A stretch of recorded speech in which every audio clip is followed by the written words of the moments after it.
Activity 2.1. This activity is about to identify the nature of the solutions using various indicators.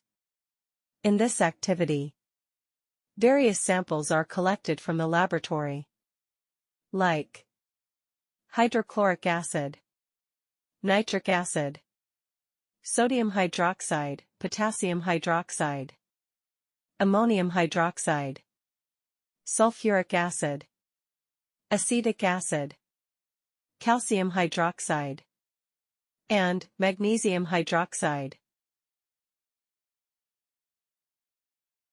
With the help of indicators, we can check that given solutions are whether acidic or basic. Now, let us first understand. What are indicators? Indicators are chemicals that shows whether the given solution is acidic or basic by sudden change of color. There are 4 types of indicators. That are blue litmus solution, red litmus solution, phenolphthalein, which is colorless, and methyl orange. In hydrochloric acid, nitric acid, sulfuric acid, and acetic acid, you will observe that indicators show different color. Blue litmus solution turns red, red little solution remains red.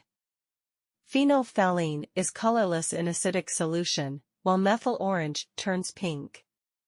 And in these basic solutions like sodium hydroxide, potassium hydroxide, ammonium hydroxide, calcium hydroxide, magnesium hydroxide, indicators also show different color. Blue litmus solution remains blue, redly red illusion turns blue, while colorless solution of phenolphthalein turns to pink, and methyl orange turns to yellow. In basic solutions. Thank you for watching this video.